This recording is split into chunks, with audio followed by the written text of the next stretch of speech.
So ఇక్కడ మహామంగళారతి అయిపోయిన తర్వాత టెంకాయ అయితే కొడతాం చూడండి. సో టెంకాయ అయితే 2 ముక్కలు కాకుండా సో పడగల్లాగా వచ్చాయి. అండ్ టెంకాయలో పువ్వు కూడా వచ్చింది.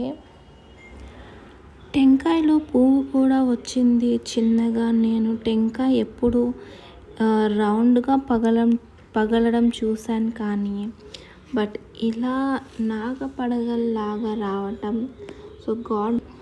అండ్ ఇప్పుడు సర్పస్తోత్రం చదువుతూ పాలు పొయ్యాలి. 11 సార్లు చెప్పుతూ ఈ మంత్రము పాలైతే పొయ్యాలి.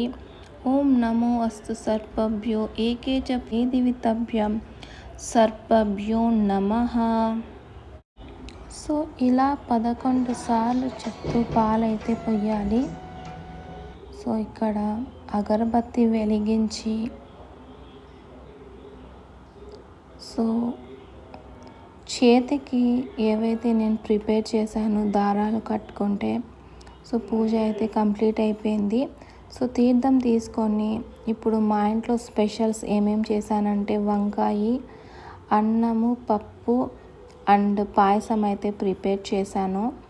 సో ఇప్పుడు నేను ఒక ప్లేట్ తీసుకొని ప్లేట్లో సర్వ్ చేసుకొని సో ఏమేమి స్పెషల్స్ చేశారో చూడండి. చిత్రాన్నం, వంకాయ అండ్ పాయసం అయితే తింటున్నాను నేను.